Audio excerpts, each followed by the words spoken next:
My name is Alex Lawson, and I'm the program manager for the Consortium for Elections and Political Process Strengthening. Please note that this event is being recorded. This video will be provided with subtitles on YouTube after the event. Before we begin, I would like to preface that CEPPS research and project implementation is made possible by the generous support of the American people through the United States Agency for International Development, also known as USAID. The opinions expressed herein are those of the author and do not necessarily reflect the views of USAID or the United States government. If you do have any questions throughout the presentation, please direct them to the chat and our communication officer, and I will be sure to ask and or flag them in the Q&A portion of the discussion. Thank you all for joining us today on a panel diving into digital transformations of elections, which is part of a wider global democracy coalition forum. The Consortium for Elections and Political Process Strengthening, also known as CEPPS, and will be referred to as CEPPS, is proud to participate in these efforts with our esteemed colleagues around the world. For those who do not know, CEPPS is a consortium comprised of nonprofit, nonpartisan, and non-governmental organizations dedicated to advancing and supporting democratic practices and institutions around the globe. Independently established in 1995, we pool the expertise of our three core partners who are dedicated to democracy development and include the International Foundation for Electoral Systems, the International Republican Institute, and the National Democratic Institute. As part of the USAID-funded Global Elections and Political Transition Award, our mission is to work with local, regional, and global partners to build resilient, inclusive, and accountable democracies. A component of this is harnessing the comparative advantages of media and technology to promote citizen understanding and engagement, as well as transparent political competition and understanding how technology enables electoral processes and mitigates the negative impacts of the digital age in the information space. To better understand these aspects, CEPPS has created and continues to develop resources to help electoral and political process stakeholders. With that, I'd like to introduce our distinguished moderator, Julia Brothers. She is a senior advisor for elections at the National Democratic Institute. She worked in over 20 countries on electoral integrity programs with a specific focus on systemic monitoring methodologies, voter registration, and the role of new technologies and digital media in the electoral process. Prior to her work at NDI, Ms. Brothers advanced U.S. electoral reform efforts at the Pew Charitable Trust and promoted women's participation in government at Emily's List. Julia, thank you so much for being here with us and joining the discussion on this important topic. Thank you, Alex, and thank you to CEPPS for hosting this event today, and especially to our panelists and our guests for joining us.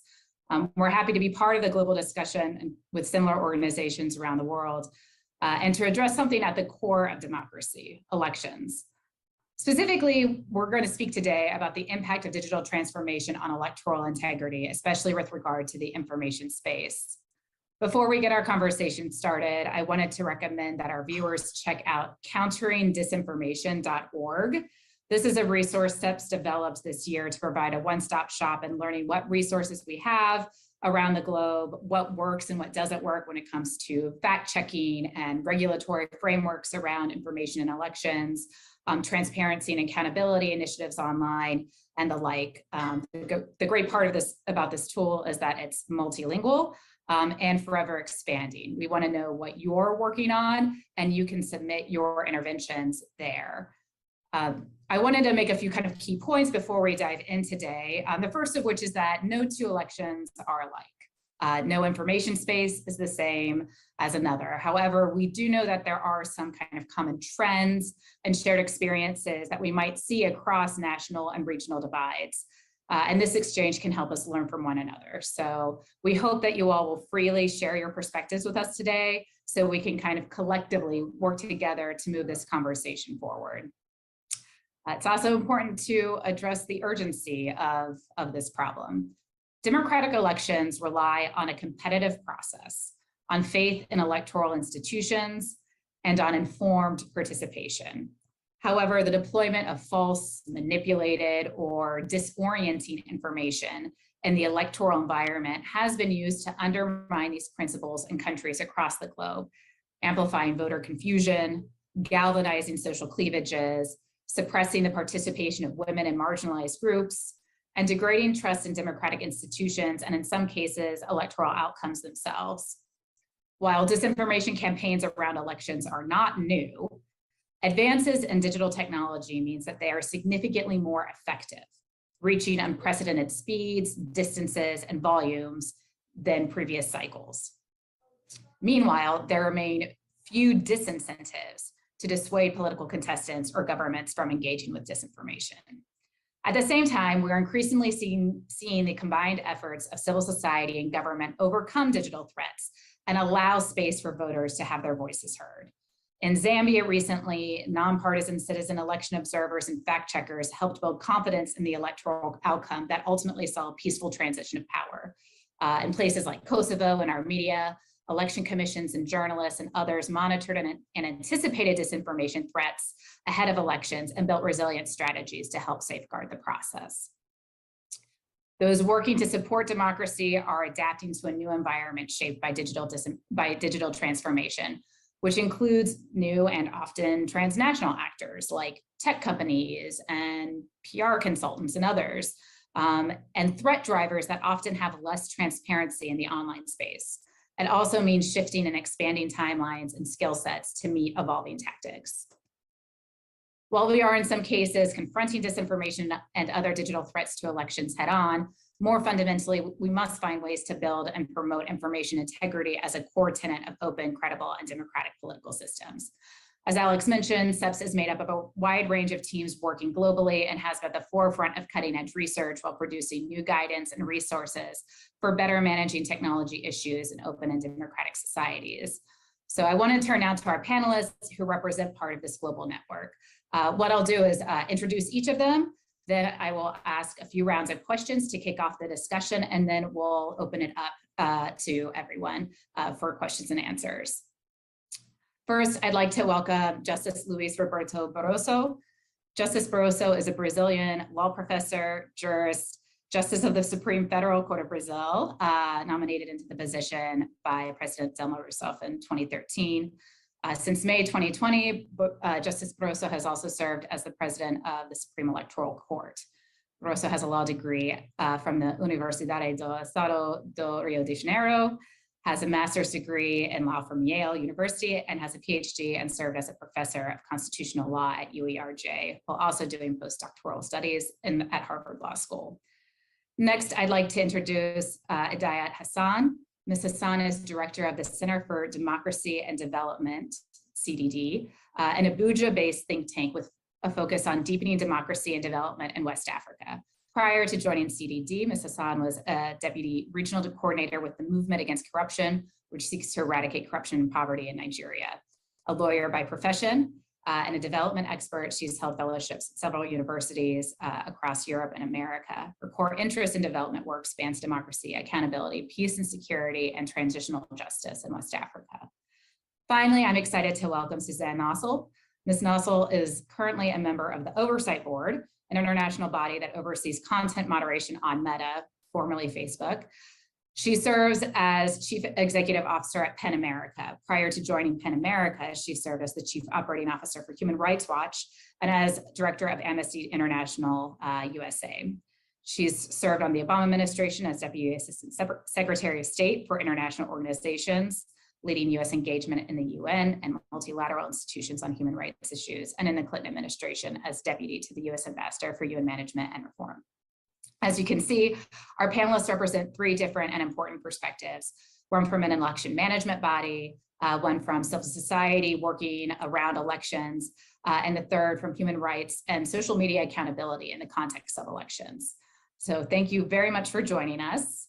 I'd like to just go ahead and get started. Justice Barroso, I'll start with you. If you could just set the scene for us. Over the past decade, how have social media platforms and online engagement changed the way that we approach elections? Give us your perspective from what you've experienced and had to address in Brazil. Thank you, Julia. It's a pleasure to be here and meet you all, although online, Suzanne, Idayat, Ian, and share some reflections on these major changes, I would say, that the digital or technological revolution has brought to our lives. It has changed the way we do a research, the way we travel, the way we listen to music. And one of the main products of the technological revolution has been the rise of social media. And when I say social media, I mean Facebook, Instagram, YouTube, even messaging apps like WhatsApp and Twitter. This has changed the way social and interpersonal communication is carried out. And I think it has a very good side that we can emphasize, which is democratizing access to information and to knowledge. And I think this is pretty good. But on the other hand, the social media has, to a certain extent, bypassed the role that professional press would play in screening what was being conveyed, the opinions, the ideas, the information. So these days, anyone can talk to the world. We are not disputing anymore space in outlets, but we are disputing attention of people. That's the scenario. And the social media has become increasingly important. Like in Brazil, for example, WhatsApp is responsible for 78% of the information people get. Television comes second with 50%. What happened in Brazil, to give you a particular scenario of what happened here, was that in 2018, as usual, the candidates were disputing television and radio time. In Brazil, candidates have assigned to them for free television and radio time, and alliances are built to get more television time. So as usual, the candidates were doing that in 2018. And what happened here, Julia, was that the candidate that made an incredible number of alliances to get a huge time of television placed fourth, because the winning candidate, which was Bolsonaro, used for the first time in Brazilian elections extensively social media with bulk messages and reaching a much higher number of people. I think this is something that I would like to point out. And we learned a lot how to deal with social media, with disinformation, with hate speech, with bulk messaging from 2018. And of course, in 2020, things went much, much better, although we still had problems. So just to sum up what I'm saying, at least for the 2020 elections and 2018, social media played a very important role for good and for bad. We could talk about that later on. But as Julia said at the beginning, no two elections are alike. So I cannot promise that it's going to be the same in this coming elections in 2022, especially because the electoral authorities learned a lot how to deal and how to fight misinformation, and especially regarding the electoral authorities. But we're going to be tough on bulk messaging and on hate speech on the social media. So I think we are all learning, but one thing we can state for a fact is that social media has completely changed the way elections are played, probably all over the world. I think that's what I would say, Julia, as a starter of our conversation. Thank you very much. Idayat, I wanted to turn to you. What have you seen change in terms of voters and civil society groups? How have you all adjusted both in positive ways when it comes to, the democratization of information, as Justice Barroso put it, in terms of outreach, but also trying to mitigate the negatives in terms of disinformation? Well, thank you very much, Julia. I think it's been interesting. And in Africa, we continue to say that while social media has its negatives, it's also been positive in the sense that it has democratized information, and most importantly, put powers in the hands of the people. And when you look at social media, really for us, even as groups, as civil society groups, is a very important tool during elections in terms of organizing, in terms of training, in terms of voter education as well. We use it for a lot of things. In fact, trainings are conducted over WhatsApp or Telegram, especially with the COVID-19 pandemic.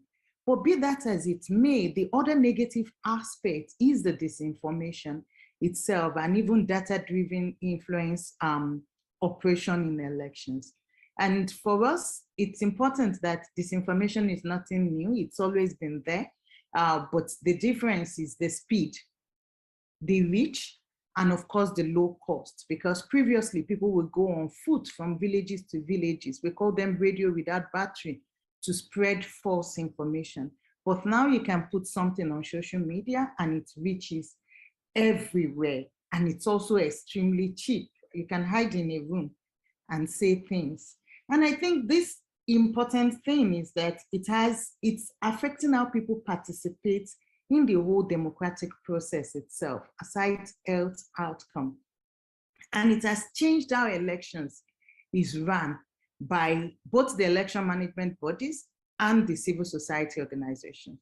So previously, you just have to go to the polling unit, you follow all the processes that leads to the elections physically, but now you have to concentrate on the information space, the information fair itself, where, of course, we are seeing a lot of things, how disinformation has been used to lower turnout, confuse voters.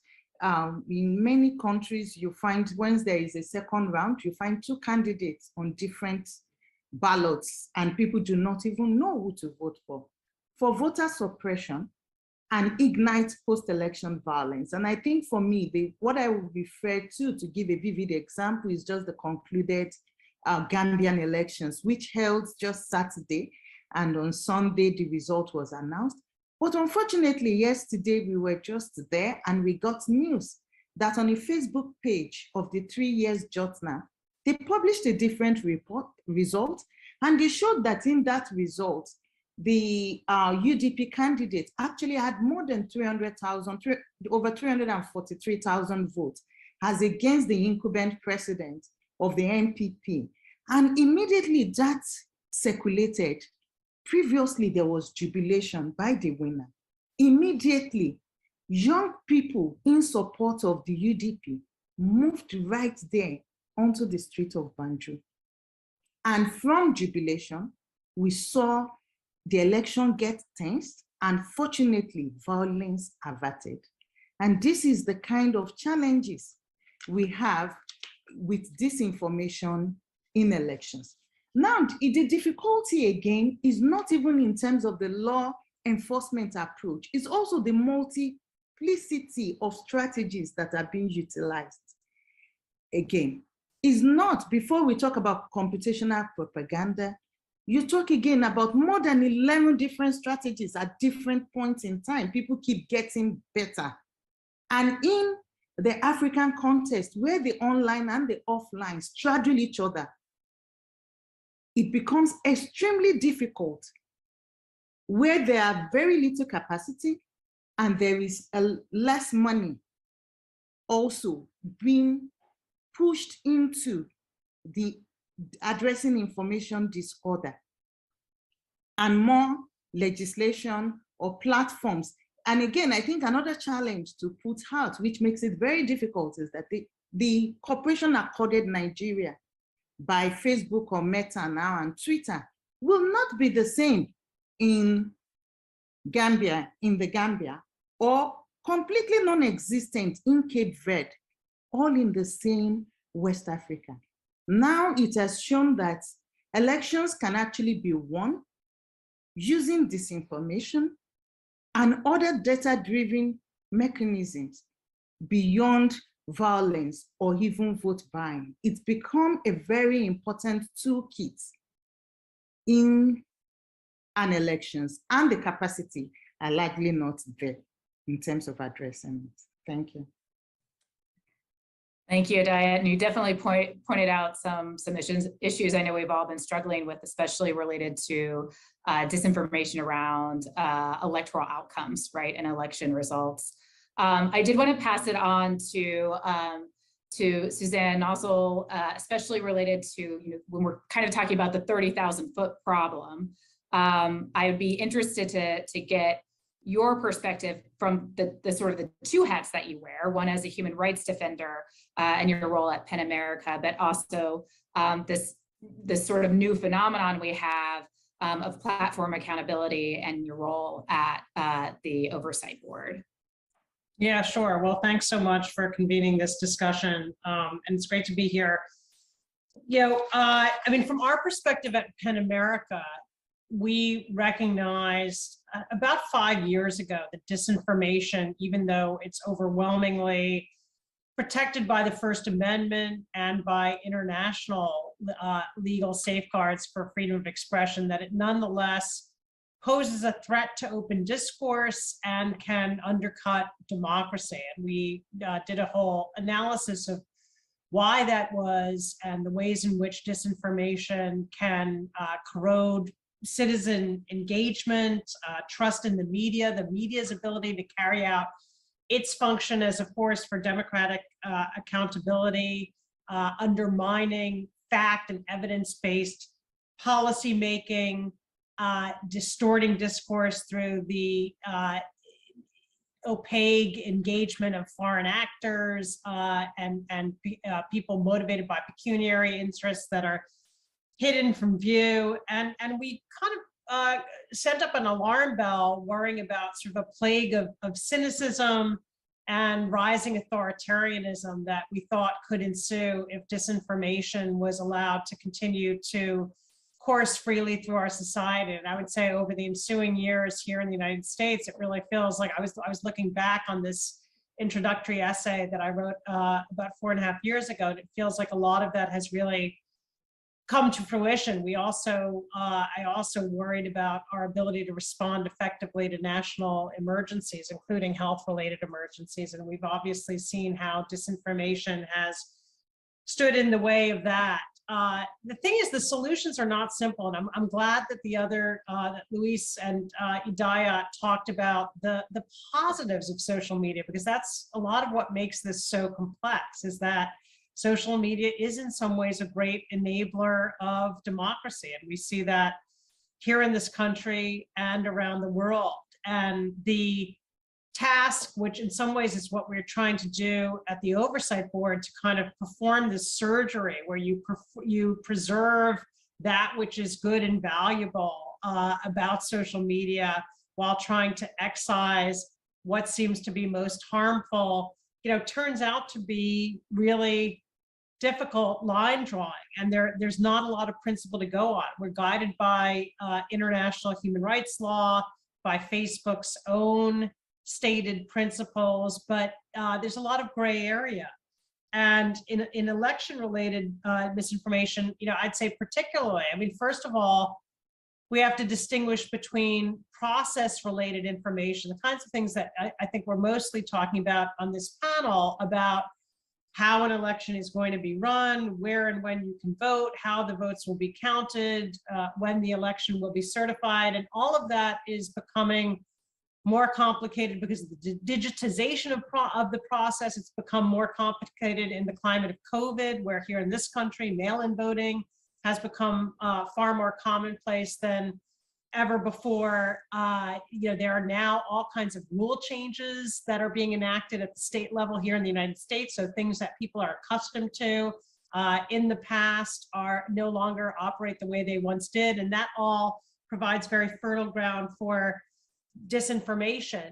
What I think there are some lessons we can learn from the more aggressive approach that platforms have taken to disinformation in the COVID context, being more assertive in terms of removals, and also pushing up credible authoritative sources of information from whether it's the CDC or the WHO. There's an equivalent to that in the election context, which began here in the United States in 2020. And I think it will accelerate in terms of directing anybody who queries an election-related question on Twitter, on Facebook, to those authoritative sources. I don't know to what degree that's happening around the world. One of the startling revelations from the Facebook whistleblower, Frances Haugen, was just the order of magnitude by which content moderation resources are skewed toward the United States. For all of the problems that we have here in this country, we're vastly better served by more targeted and proactive approaches to dealing with disinformation on Facebook than is the rest of the world. And so I think that's why you see situations like the one that Idayat described just having taken place in Gambia. There's also the area of it's more gray, candidates' policy positions and even their personal lives being the subject of disinformation. And this is where it sort of gets into core political speech, which is the type of speech that under the First Amendment is the most stringently protected, because it is part of the function of a deliberative democracy to be able to talk about somebody's policy positions, their character, their integrity. And we've always had, I'd say, a blurry boundary line in negative campaigning between, what is simply the rough and tumble of a hard-fought contest and what crosses the line into disinformation. And that's no easier to resolve on social media. I'll just throw out a few other issues that maybe we want to take up for more discussion that I think kind of complicate the problem on social media. And one, of course, that we haven't really talked about is algorithmic amplification and the ways in which the most incendiary and outrageous claims travel the furthest and the farthest. And that's the nature of social media. It's also what makes social media work as a political tool. It's because you can get people excited about a candidate, because those very same algorithms play off people's emotions and engagement. And so, that surgery of trying to draw a line between, positive and healthy uses of that virality and those that are dangerous is difficult. Questions of whether to apply the same rules that operate for ordinary social media platform users to candidates for office and officials. And obviously we can talk more about the Donald Trump case, which was decided by the Oversight Board. It was actually before I joined the board, but I'd written about that topic before joining. And it obviously raised some very thorny issues.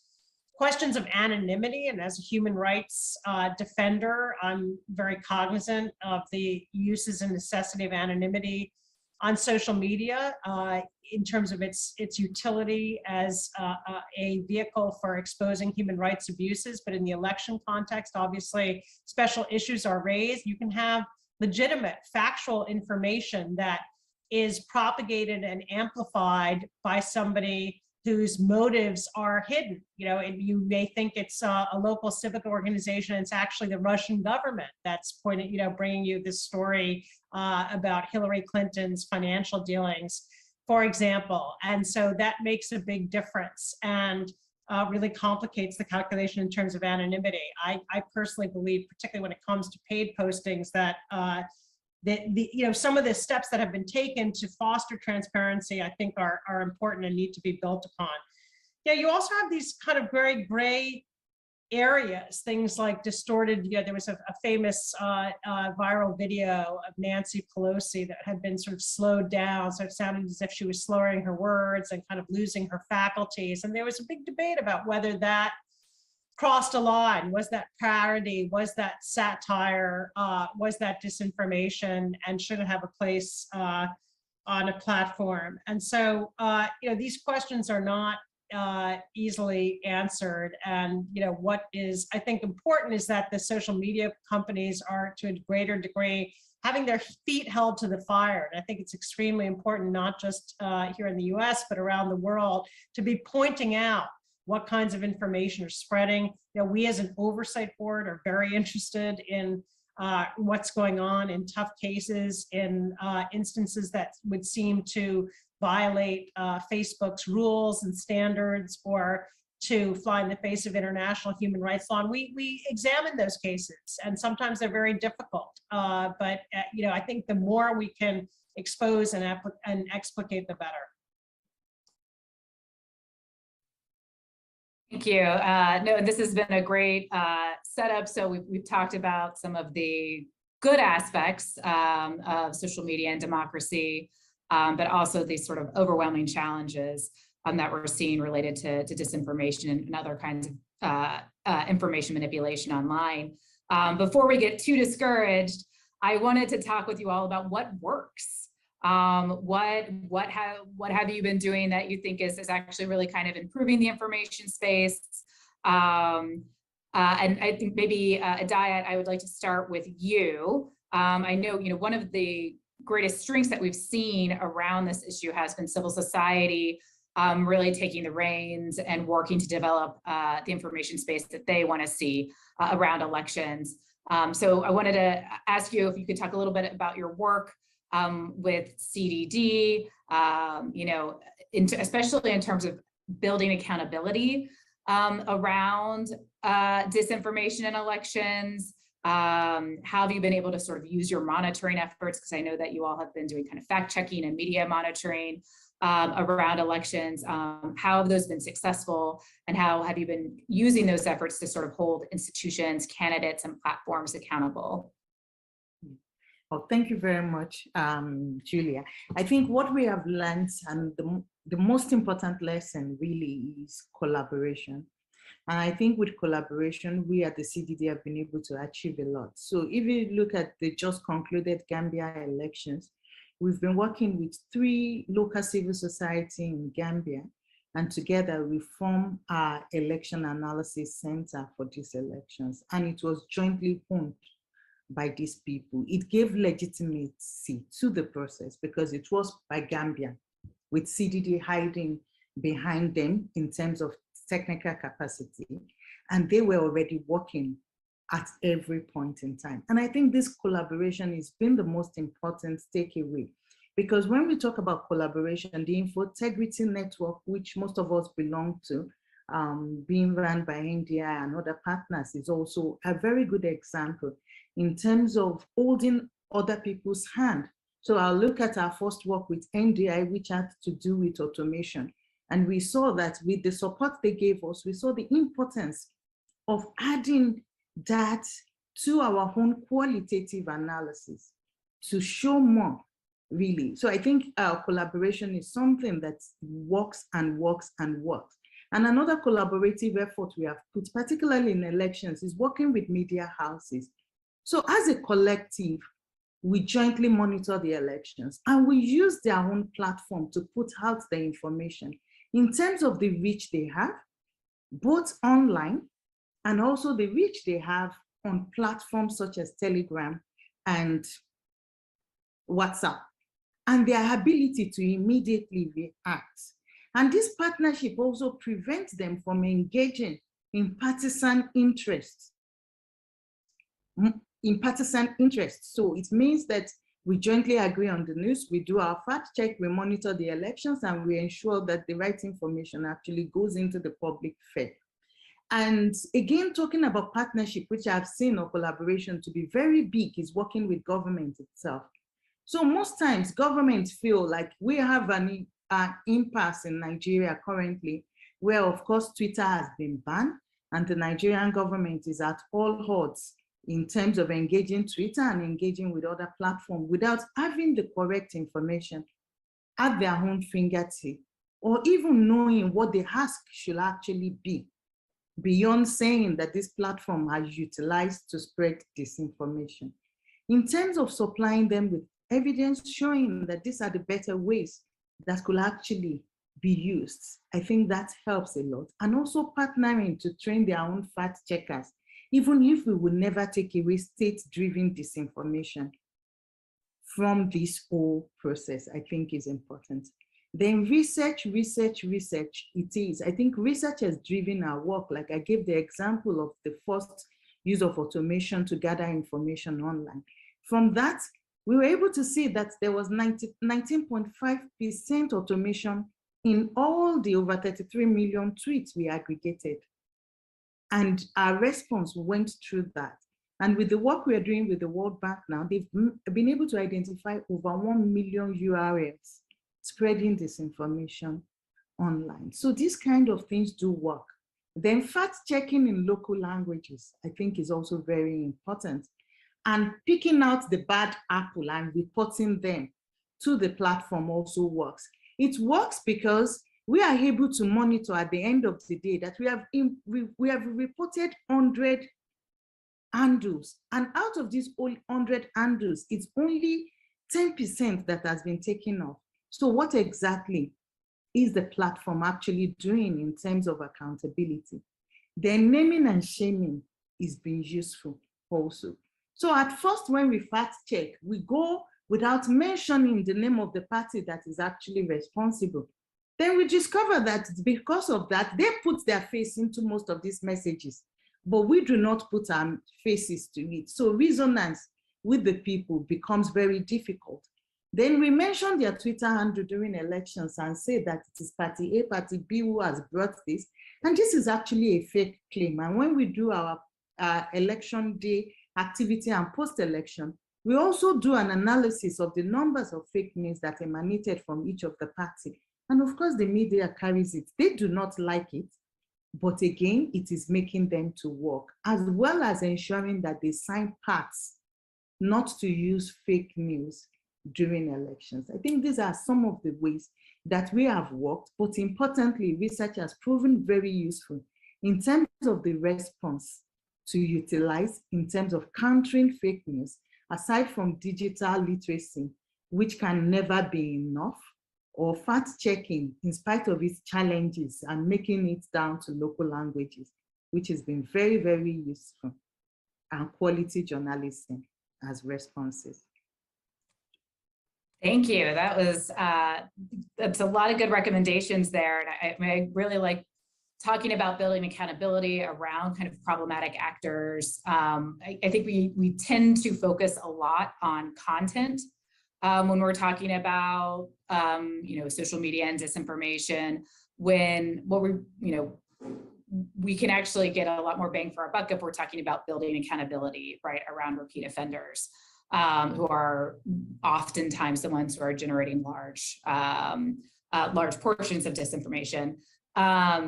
I did want to turn it to Justice Barroso. Idayat mentioned collaboration. How helpful are technology platforms to you at the TSE in creating an environment that that supports open and informed elections? Is it constructive? Are there other partnerships or strategies that you rely on to kind of confront this issue that's been successful? Thank you, Julia. Well, the platforms, sometimes they're part of the solution, sometimes they're part of the problem. So we need to sort out things here. One interesting thing to point out, Julia and everyone, is that at the beginning of the internet, and I've been around for quite a while, the main discourse was it should be free, open, and unregulated. That was the basic discourse that we would hear, and we did listen to it for some time.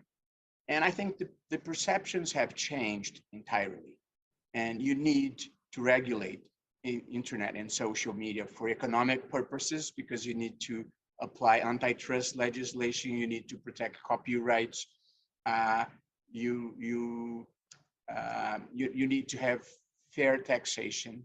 Then you have to regulate to protect privacy, and most countries are enacting legislation to protect privacy. And this is more delicate, you need to regulate unauthentic behaviors and improper content. So we all now realize that some kind of regulation is really needed, and we are all trying to find the proper balance between regulation and freedom of expression, as Suzanne mentioned before. As far as the elections are concerned, I said that the tech platforms could be part of the solution and part of the problem. They are part of the problem when, and one thing I want to emphasize here also, Julia, I was vice president of the Superior Electoral Court in the 2018 elections, and I was the president in the 2020 elections. In 2018, you would talk to the social media, to the platforms, and their discourse was, well, I'm just the avenue, I don't produce this information, I don't want to be a private censor, and there isn't much I can do. And in 2020, this behavior had completely changed. And I think that the platforms realized that they were having a major loss of image because they started to be associated to destructing democracy or making it much worse than it was before. So one thing I think I should point out is that the platforms were much more cooperative, much more helpful during the 2020 elections. And on the positive side, here in Brazil, we entered partnerships with all of them, with customized measures to fight misinformation, to fight hate speech, and especially with WhatsApp, we had this major partnership to ban accounts that were doing what we call bulk messagings or conveying fake news. We had agreements with all of them that our rectification of fake news would be exposed and the links would be easily accessible to all people that had accounts in those social media. So they really changed their behavior for better, and I think we should acknowledge that. Although, as we all know, and this is very unfortunate for the human condition, hate, lies, sensationalism, unfortunately, brings much more engagement than a reasonable, truthful speech. So sometimes you have the wrong incentives to the platforms. That's why we need regulation. But mostly, I think we need self-regulations and clear rules for moderating content by the platforms themselves, which is something that I think it should be incentivized. And the platforms need to be transparent. We need to know the criteria they are using, their terms of use. I think we need due process so that people can complain or appeal. And I think we need fairness. You cannot be excluded because you're more liberal or you're more conservative. So moderating content is something very important, but we don't want to get rid of state censorship and start having private censorship. So we are, trying to strike balances. But specifically answering to your question, I can say that platforms were good allies in Brazil in the 2020 elections in helping us fighting misinformation, especially misinformation regarding the electoral system. There isn't much we can do when we're dealing with misinformation between candidates and think that one are saying about the other, that's tougher. So our role here at the court, that the court here in Brazil adjudicates cases and also organizes the elections. So our main concern here was to protect the integrity and the image of the electoral system. You might know that we have an electronic ballot box system. It's totally electronic. There's no paper in our elections. And many people that are still not digital, pretty analog, they criticize strongly the system, saying that it brings about frauds and there's never been any evidence of anything wrong. So we spent a lot of energy with the help of the social media to reassure voters and the people of the integrity of the system. So fake news, misinformation, hate speech travels in the social media, unfortunately. But on the other hand, these partnerships that we entered helped us fight them. And I think that, you know, at the end of the day, the balance has been positive, and we have been able to not avoid misinformation, but to convey to good faith, people in good faith, the integrity of the system. And I'm telling you, we resisted all sorts of attacks coming from where you would least expect. And still, I think the integrity of the system was preserved, and the image of its integrity was preserved. And I think social media had, to a certain extent, an important role in promoting this end. Thank you. And it's good to hear that you feel like there has been a bit of a change in the social media platforms, which I'd like to talk to Suzanne about a little bit more. And, you know, I know it's something that probably every single person on this panel has been like ringing the bell on for years and years and years and years. So it's nice to hear that they you know, they finally do feel like their feet are a little bit against the fire. But so Susan, you know, to what extent, you know, it sounds like from Justice Barroso that things like these new policies related to elections misinformation, you know, that in terms of the sort of clear-cut basic voter information, that they're doing a better job of moderating.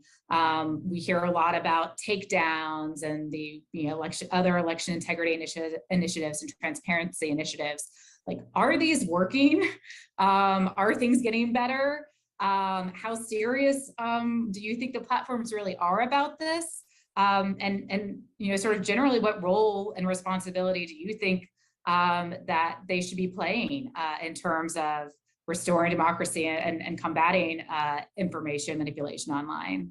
Yeah, sure. Look, I agree. I think they are taking it a lot more seriously, and they have come under a lot of fire. They fear regulation, and that has been a motivating force. At the same time, you know, we see this across the board. There's this kind of fundamental tension between the way that their business models operate and some of the measures that seem to be most effective in addressing disinformation. And sometimes different platforms are dealing with those tensions differently. We saw, you know, in 2020, when Twitter decided they were going to disallow political advertising entirely on the platform rather than getting into fact checking, whereas Facebook decided that they were not going to fact check political ads. And that was a very controversial decision that they justified, Mark Zuckerberg justified on free expression grounds. But I think you know, from the perspective of many free speech defenders, really you know, kind of tip the scales when we deal with this delicate balance between wanting to protect free expression and also wanting to combat forms of disinformation that can themselves corrode free expression and open discourse. You know, it's not a simple equation. And so the kinds of line drawing that they're doing, you know, aren't, you know, isn't always, it's not always clear. You know, there are difficult questions, and, you know, what goes far enough? When it seems like, you know, with each new election, we confront a different problem. For example, in 2020, in the United States, when it came to the run-up in the, to the election, we were very focused on that at PEN America and on trying to curb the spread of disinformation, make people aware of how the election was going to be different than normal. We did a whole campaign called What to Expect When You're Electing, which was about mail-in ballots and the fact that the elections wouldn't be called on election night the way we are used to in this country, and then that was normal, and to set people up and set the mainstream media up to report out election night without being able to make those calls that keep it so dramatic and have everybody riveted. And all of that went rather well, and I think things stayed calm for the several days that it took to actually make the call about who had won the election. And yet nobody had quite thought about this aftermath, or not to the degree that obviously we needed to in order to combat the disinformation that spread through the Stop the Steal movement and the march toward January 6th. And so, it was an illustration of just it's a kind of octopus-like problem with many tentacles, and it's protean. It changes for every election. And those who are using disinformation as a tool are learning from every cycle. They're learning from, what the Brazilians and Facebook got right in in the last election, and then they will evolve their tactics for the next election. So it's not, this is not a problem that's going to be solved once and for all. I think it's going to be a continual kind of arms race of tactics, new and innovative tactics of dissembling, and platforms trying to respond to them. From the perspective of the Oversight Board in the Trump case, the Oversight Board asked Facebook to undertake a research initiative of its own to look at the platform's role in contributing to January 6th. And Facebook claimed to be implementing that in part. They're really essentially, seemingly not implementing it, but they are working with a consortium of researchers. Of course, we also know that researchers, though, have had a lot of difficulty getting the information and transparency that they need from Facebook and other platforms in order to carry out their work. And that's a huge barrier. I agree with Idayat that I think the access for researchers and the ability to analyze and document the impact of the platforms on elections is an absolutely critical piece. I think the algorithmic transparency is also something that the Oversight Board asked for Facebook to provide, and really was kind of pushed back in terms of how Donald Trump's posts were moved through the platform and were accelerated by the platform. And that, sort of remains a gray area. I think there are also resource issues in terms of elections around the world, and disparities in, as far as how well prepared the platforms are. We often see at the Oversight Board issues of under capacity, under preparation, under staffing, lack of language expertise and translation capabilities in real time to deal with content that may be very sensitive. And so I think there's always, you always hear about, how head spinningly difficult it is to do all of this at scale.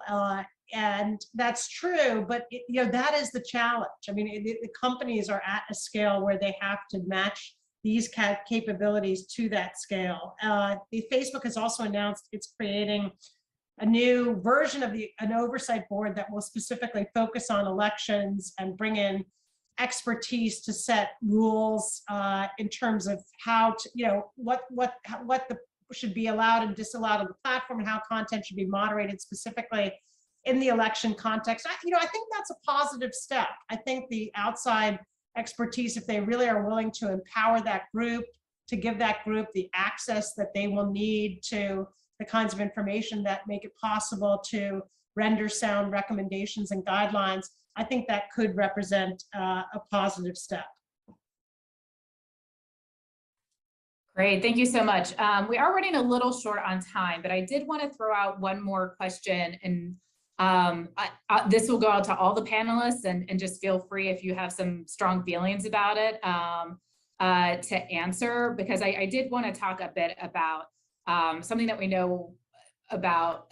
Disinformation campaigns have often specifically targeted women and marginalized communities, and can create hostile online environments that actively exclude them from the political discourse, which is, at the end of the day, also an electoral integrity issue. How can we promote information environments around elections that are inclusive for all voters, and make sure that we're promoting healthy environments for all voters? I don't know if anybody has any